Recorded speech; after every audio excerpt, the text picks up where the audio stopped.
Isang magandang araw, mga kapatid, mga minamahal, mga kababayan. Sumayin niyo po ang kapayapaan ng Panginoon. Narito po muli ako upang magbahagi ng salita ng Diyos, sapagat ang Diyos po ay tunay nga po na napakabuti.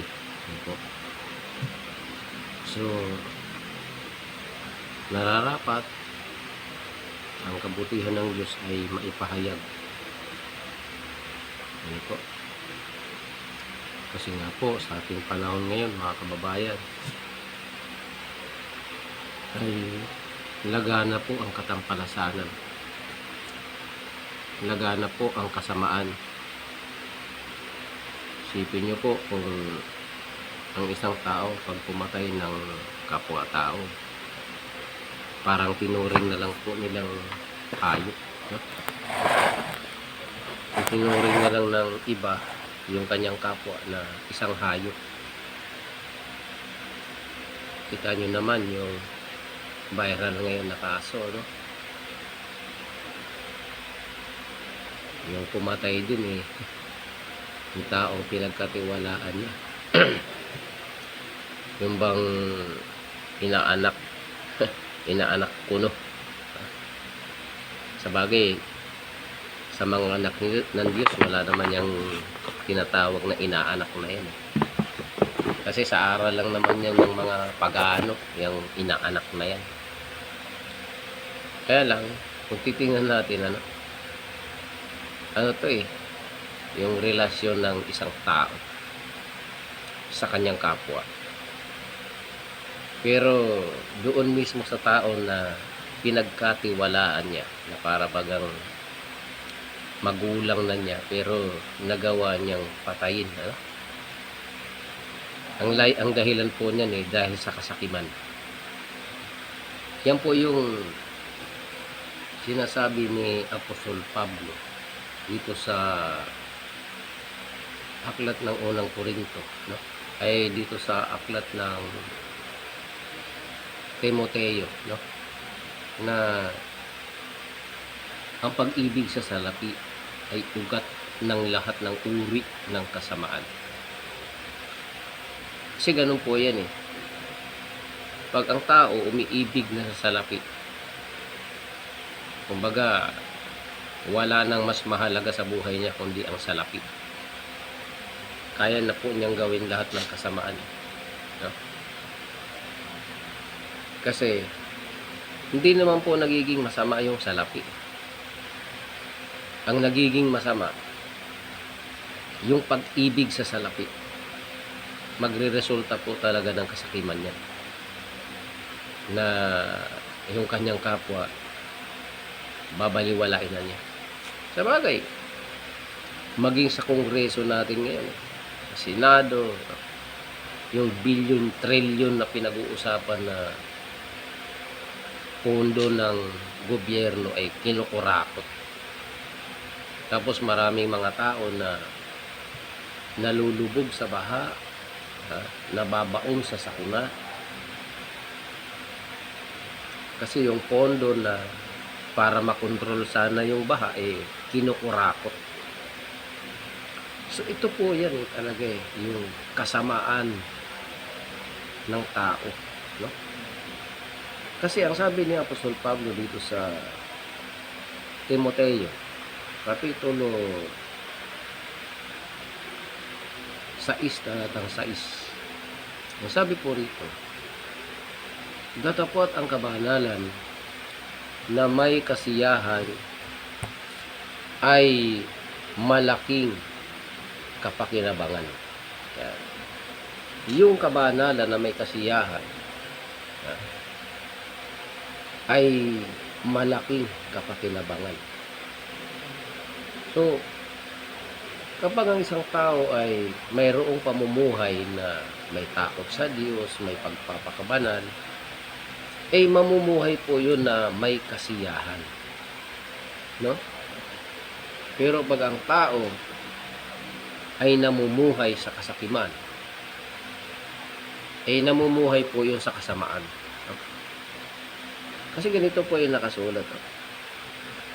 sapagkat wala tayong dinalang anuman sa sanglibutan at wala rin naman tayong mailalabas na anuman. Ngunit kung tayo'y may pagkain at pananamit, ay masisiyahan na tayo doon. Ayan. Kasi nga daw, mga kababayan, tayo ay walang anumang dala. Nung tayo'y lumabas sa bahay bata ng ating ina, wala po tayong anumang dala. Wala tayong anumang dala. Kahit ano, wala kang dala. Kasi hubad tayo na lumabas sa bahay bata ng ating ina. At hubad din naman tayo babalik sa alabok. Kaya lang ang tao, mga kababayan, ito po talaga ang, kung titingnan natin, ito ang realidad ng mundo. No? Ito ang realidad ng sanlibutan. Na talagang ang tao dahil sa pag-ibig sa salapi ay gumagawa ng katampalasan. Lalong-lalo na po yung paggawa ng masama. Pagnanakaw, pagsusugal, yan, isa na yan. Yang sinasabi ng iba na, Brad, legal naman to eh. Hindi naman bawal to kasi legal. Legal daw yung sugal na yan.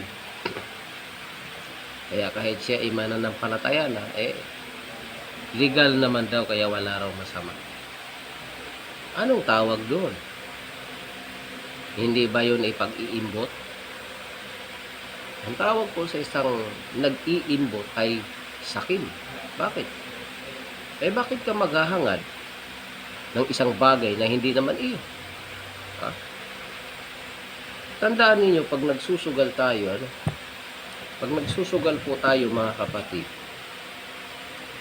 yung pinaglalabanan ay pera nung kasama mong tumataya. At ikaw, yung pera mo, yung pera ng mga tumataya na iba ay pinaglalaban. Ngayon, sasabihin mong yan ay hindi masama. Isugal nga yan eh. Pare-parehas kayong nag-iimbutan. Nag-iimbot ako, nag-iimbot siya, nag-iimbot yung iba. Lahat yan. Sino ba sa palagay ninyo ang tumataya sa sugal na hindi nagnanasa na siya ay magwagi? Yan, tanong nyo sa sarili nyo. Tumataya ba kayo sa sugal para sabihin nyo, sana hindi ako manalo? Isa yan. Diyan mo makikita, diyan nagsisimula yung kasakiman ng mga tao. Ano po? Talaga pong ang kasakiman sa buhay ng tao ay yan po ang maglulugmok sa tao sa kapahamakan. No? Maglulugmok sa tao sa kapahamakan ang kasakiman. No? Kaya tingnan ninyo, ano po mga kapatid, na ito pong mga bagay na ginagawa ng ibang tao, no? Na dahil sa kasakiman, kaya na niyang patayin kahit yung tao na naging bahagi ng buhay niya. Magulang, anak, no? Kapatid. Pagdating sa mana, no? Mana.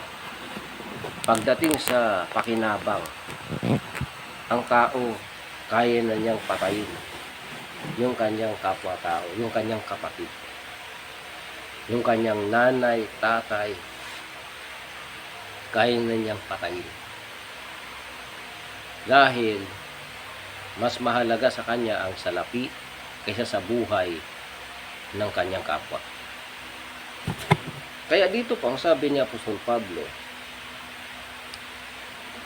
ngunit kung tayo may pagkain at pananamit, ay masisiyahan na tayo doon. Datapot ang mga nagsisipagnasang yumamay ay nangahuhulog sa tukso at sa silo at sa maraming mga pitang hangal at nakakasama, na siyang naglulubog sa mga tao sa kapahamakan at kamatayan. Yan. Kaya yung napagnanasa ay yung unang naging dahilan ng kasakiman. Pag-ibig sa salapi ay yung pagnanasa. Yung nagsisipagnasang yumaman. Kaya nga maraming pastor ngayon na ang ninanasa yumaman. Kaya ang ginagamit nila ngayon na magpapayaman sa kanila yung ebanghelyo ni Kristo. Ginagawa nilang hanap buhay. Ngayon, marami na sa kanila nakapagtayo na ng maraming mga chapel, ng mga building, Marami na silang nabiling mga lote, are-arean. Yan. Saan po mapupunta yung legacy nun? Huwag mong sabihin na magmamana doon yung mga miyembro. Sa palagay nyo, kayong mga miyembro dyan sa mga simbahang nagsisipagyaman, mamanahin nyo ba yan? Yung simbahan o yung pangalan lamang ang mamanahin ng inyong mga apo, ng inyong mga anak? Member ako ng ganito doon Member ako ng dating doon. Member ako ng iglesia ni yan. Member ako ng ganito. Member ako ng iglesia ng Roma. Yan. Yun ang minana mo. Member ka doon. Member ka dito. Ang tanong, kabahagi ka ba nung kayamanan na ipinundar ng pinuno ninyo? Hindi ba mula sa inyong mga magulang hanggang sa kapuapuhan ay kayo ang kinukuhanan ng pakinabang? Di po ba? Kaya dito natin makikita na marami talaga ngayon sa ating panahon na ang mga tao ay nahuhumaling sa kasakiman. Kaya kaya na niyang pumatay ng tao. Kaya nga ang katotohanan itinatatwa ng mga pastor na mga sinungaling dahil sa pera. Kahit malaman na niya ang katotohanan, kahit nabasa na niya ang totoo, ayaw na niya tanggapin yun kasi doon na sila yumaman sa aral na yun. Di ba? Panghahawakan na nila yon. Kaya ganun po ang nangyayari sa buhay ng tao, mga kababayan. Kaya tingnan ninyo, lalong-lalo na itong mga walang dinidiyos kundi ang sarili. Ang dinidiyos, pera. Yan po talaga ang nangyayari. Kaya nang gumawa ng masama yan sa kapwa. Dahil sa pera, gagawin na lang niyang parang hayop yung kanyang kapwa. Isipin mo, asan ang konsensya mo? Itong bagong krimen na ito na nababalitaan, nagbabayaran ngayon, malamang ito sanay talaga sanay. Kasi parang mga walang konsensya Isipin mo, nagtuturok pa. Kitang-kita naman ang ebidensya. Kitang-kita ang katotohanan na sila talaga. Tapos magtuturo pa. Sa bagay, malay mo. Kung totoo yung sinasabi. Kaso makikita mo sa isang taong sinungaling, mangdadamay na lang yan Idadamay na lang yung iba.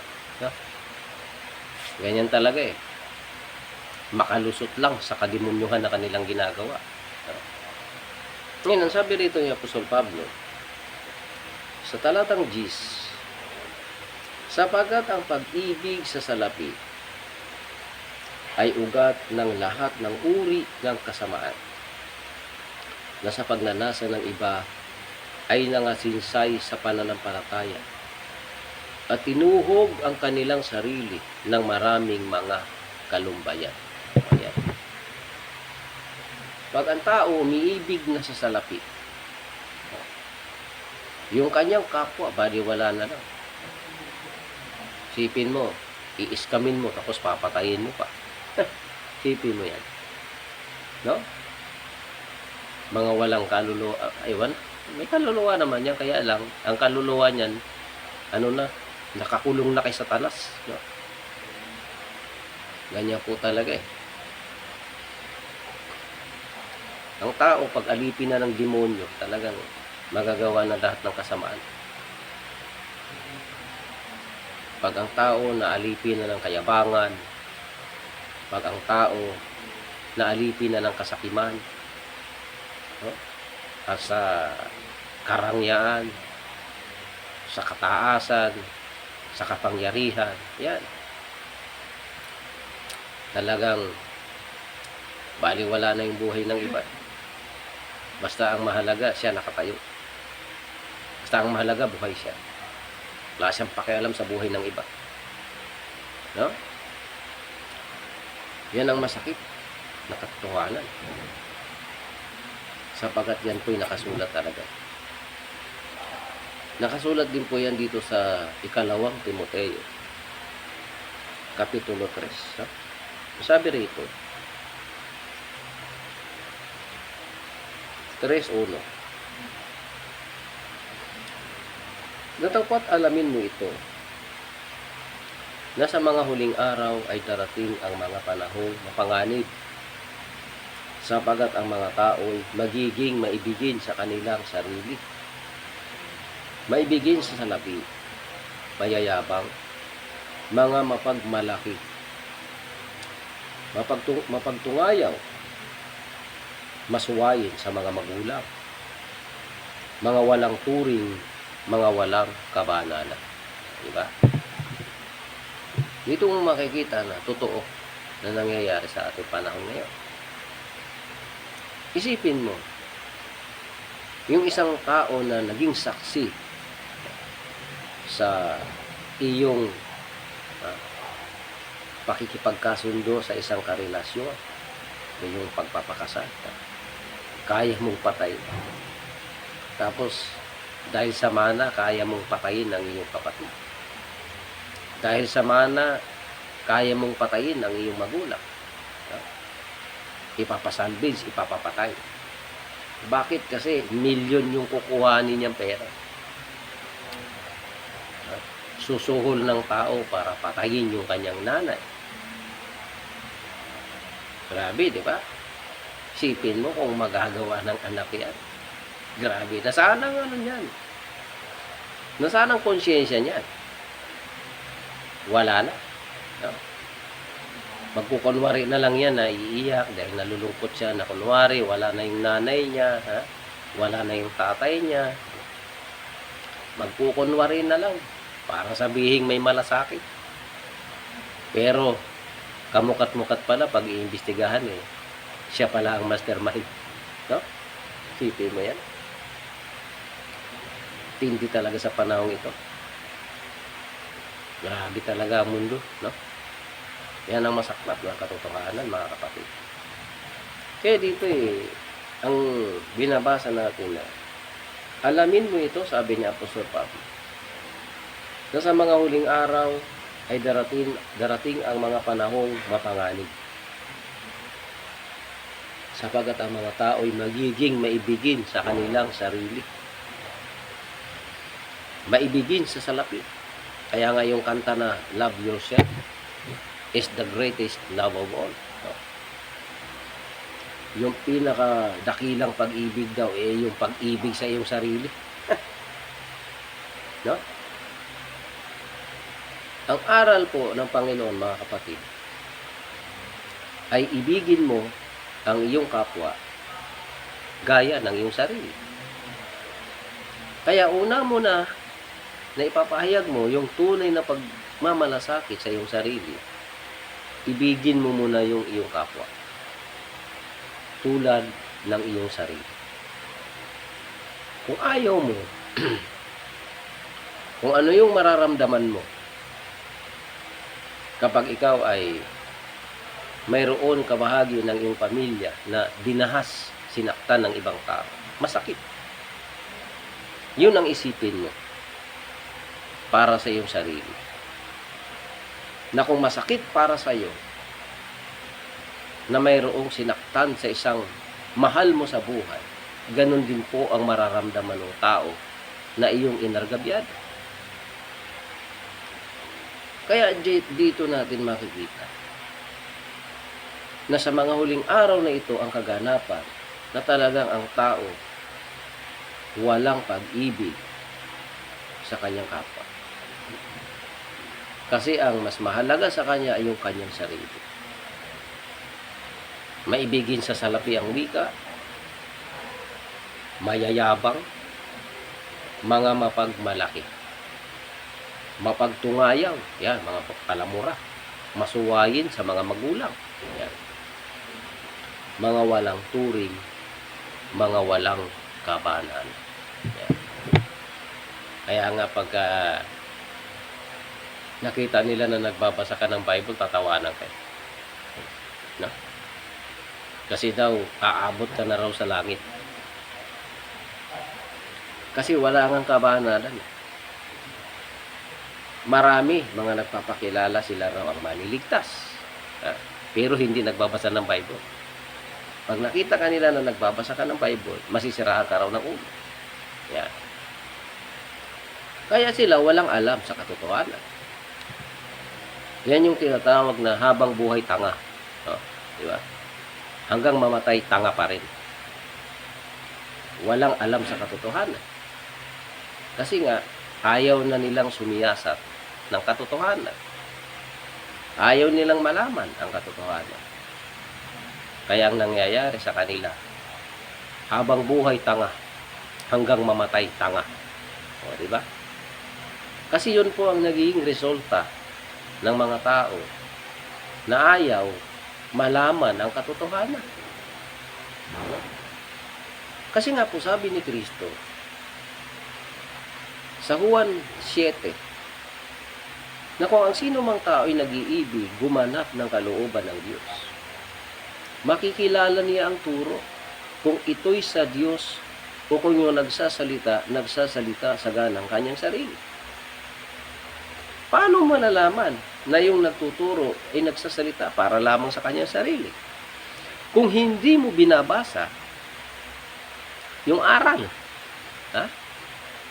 tanggap ka lang ng tanggap nung sinasabi ng ministro mo, tiwalang-tiwala ka. Tiwalang-tiwala ka na hindi ka niloloko.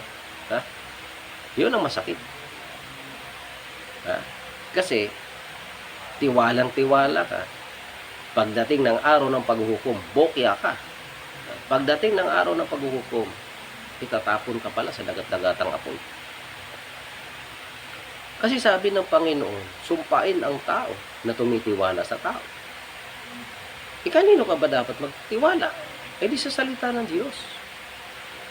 Kasi ang sabi ng Panginoong Jesucristo, ang mga salitang sinalita ko sa inyo ay pawang espiritu at pawang buhay. Kaya ang dapat mong pagtiwalaan, salita ng Diyos. Hindi salita ni ministro. Hindi salita ni pastor. Kundi yung salita ng Diyos na nakasulat. Dapat binabasa yan. Dapat binubulay-bulay yan. Sabi ng Diyos yan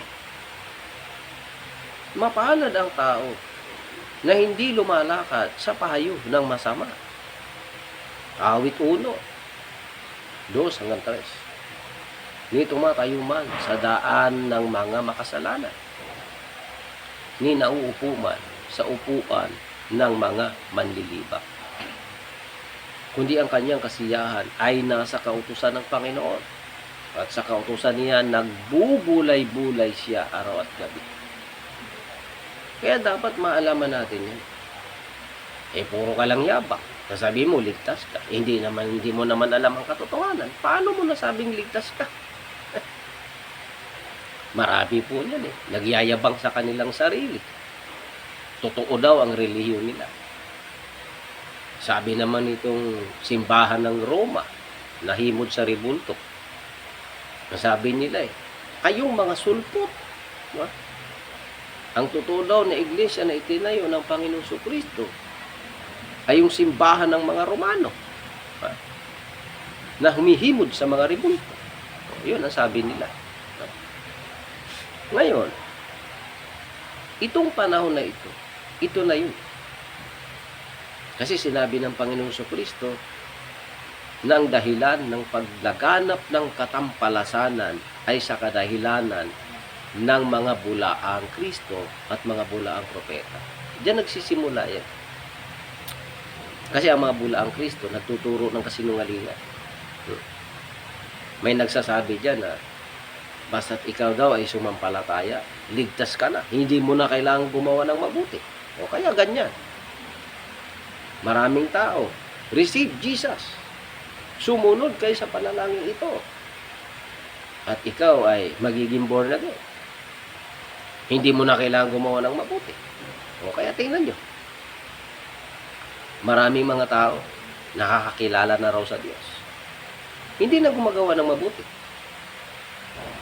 Manlalamang sa kapwa, mambubudol, mang-i-scam. Kasi nga, tinanggap na niya si Jesus eh.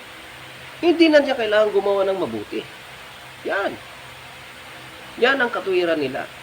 Kasi pag gumawa ka ng mabuti, magiging mayabang ka. Yan. Yan ang sabi nila.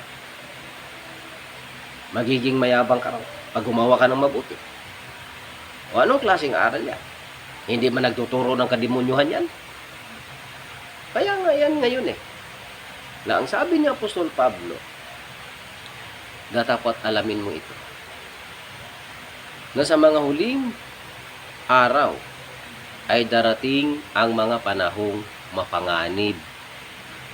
Sapagat ang mga tao ay magiging maibigin sa kanilang sarili. Maibigin sa salapi. Maibigin sa salapi. Mayayabang, no? Mayayabang, mga kapatid. Kaya yan po ang nagiging result